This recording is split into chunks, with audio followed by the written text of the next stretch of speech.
भारत दुनिया का सबसे बड़ा लोकतंत्र अपनी इंडिपेंडेंस के बाद से अपनी जनसंख्या में लगातार वृद्धि का अनुभव कर रहा है। नतीजतन इंडियन पार्लियामेंट लोकसभा भी लोगों की बढ़ती संख्या को समायोजित करने के लिए विस्तार कर रही है। हालांकि 1976 में लोकसभा सीटों की संख्या 545 पर स्थिर कर दी गई थी और तब से यह अपरिवर्तित बनी हुई है। इस वीडियो में हम इस फैसले के पीछे के कारणों, भारत और इसके राज्यों पर इसका प्रभाव और लोकसभा के भविष्य के बारे में जानेंगे।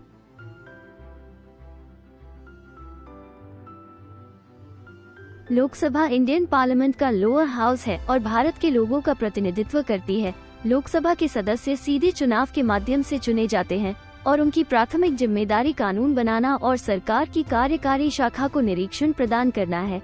लोकसभा में सीटों की संख्या भारत के संविधान द्वारा निर्धारित की जाती है, जो अनिवार्य करती है कि सीटों की कुल संख्या 552 से अधिक नहीं हो सकती। कांग्रेस पार्टी ने दावा किया है कि नरेंद्र मोदी सरकार ने लोकसभा की कुल संख्या बढ़ाकर 1000 करने का फैसला किया है। लोकसभा की वर्तमान स्ट्रेंथ 543 मेंबर्स है, जिनमें से 530 स्टेट्स का प्रतिनिधित्व करते हैं, जबकि शेष यूनियन टेरिटरीज प्रदेशों का प्रतिनिधित्व करते हैं। क्या ये संख्या बढ़ाई जा सकती है? कॉन्स्टिट्यूशन के आर्टिकल 81 के अनुसार लोकसभा में मैक्सिमम 530 मेंबर्स स्टेट्स का प्रतिनिधित्व कर सकते हैं और 20 मेंबर्स यूनियन टेरिटरीज का प्रतिनिधित्व कर सकते हैं। इसके अलावा आर्टिकल 331 राष्ट्रपति को एंग्लो इंडियन कम्युनिटी के 2 सदस्यों को लोकसभा में नॉमिनेट करने की अनुमति देती है। हालांकि जनवरी 2020 में अधिसूचित एक कॉन्स्टिट्यूशनल अमेंडमेंट के माध्यम से एंग्लो इंडियन के नामांकन के प्रावधान को समाप्त कर दिया गया था। आर्टिकल 81 के क्लॉज 2 में निर्धारित सूत्र द्वारा प्रोपोर्शनल रिप्रेजेंटेशन की प्रणाली के माध्यम से राज्यों का इक्वल रिप्रेजेंटेशन सुनिश्चित किया जाता है। इसमें कहा गया है कि प्रत्येक राज्य को लोकसभा में सीटों की संख्या इस तरह से दी जाएगी कि सीटों की संख्या और राज्य की जनसंख्या के बीच का रेशियो सभी राज्यों के लिए जहां तक संभव हो समान हो। 60 लाख से कम आबादी वाले छोटे राज्यों के लिए ये रेशियो लागू नहीं होता है और उन्हें कम से कम 1 सीट आवंटित की जाती है, भले ही उनका जनसंख्या सीट अनुपात उन्हें इसके लिए योग्य नहीं बनाता हो। कॉन्स्टिट्यूशन का आर्टिकल 82 प्रत्येक जनगणना के पूरा होने के बाद राज्यों के साथ साथ स्टेट लेजिस्लेटिव असेंबली कॉन्स्टिट्यूएंसीज के लिए लोकसभा सीटों के एलोकेशन का रीएडजस्टमेंट प्रदान करता है। अनिवार्य रूप से राज्यों में जनसंख्या में परिवर्तन का प्रतिनिधित्व करने के लिए इस प्रक्रिया को डिलिमिटेशन कहा जाता है। इमरजेंसी के दौरान इन्फेमस 42nd कॉन्स्टिट्यूशनल अमेंडमेंट, जिसे लोकप्रिय रूप से इंदिराज कॉन्स्टिट्यूशन या मिनी कॉन्स्टिट्यूशन भी कहा जाता है, जिसमें आर्टिकल 81 के क्लॉज 3 में एक प्रावधान जोड़ा गया। इस प्रावधान में कहा गया है कि अंतिम पूर्ववर्ती जनगणना, जिसके रेलेवेंट फिगर्स प्रकाशित किए गए हैं, के संदर्भ में वर्ष 2000 के बाद ली गई पहली जनगणना के रेलेवेंट फिगर्स प्रकाशित होने तक 1971 की जनगणना को रेफरेंस के रूप में माना जाएगा। अमेंडमेंट ने आर्टिकल 82 में एक सिमिलर प्रोविजन भी जोड़ा गया, जिससे 2000 तक रीएडजस्टमेंट एक्सरसाइज को रोक दिया। ये डिसीजन मुख्य रूप से एक बड़ी पार्लियामेंट के मैनेजमेंट की लॉजिस्टिकल चैलेंजेस से बचने के लिए किया गया था।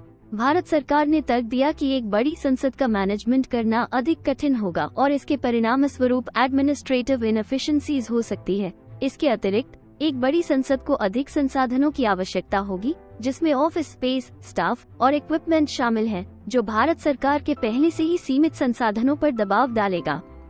इसने लोकसभा में विभिन्न राज्यों और यूनियन टेरिटरीज के रिप्रेजेंटेशन का डिटर्मिनेशन करने के उद्देश्य से 1971 की जनगणना के अनुसार जनसंख्या के आंकड़ों को प्रभावी रूप से फ्रीज कर दिया, जो 27.4 करोड़ के पंजीकृत मतदाता के साथ 54.8 करोड़ था। 2001 में 84th कॉन्स्टिट्यूशनल अमेंडमेंट ने इन समय सीमाओं को 2000 से बढ़ाकर 2026 कर दिया। इसमें कहा गया, ये देश के विभिन्न हिस्सों में परिवार नियोजन कार्यक्रमों की प्रगति को ध्यान में रखते हुए राष्ट्रीय जनसंख्या नीति रणनीति के हिस्से के रूप में किया जा रहा था।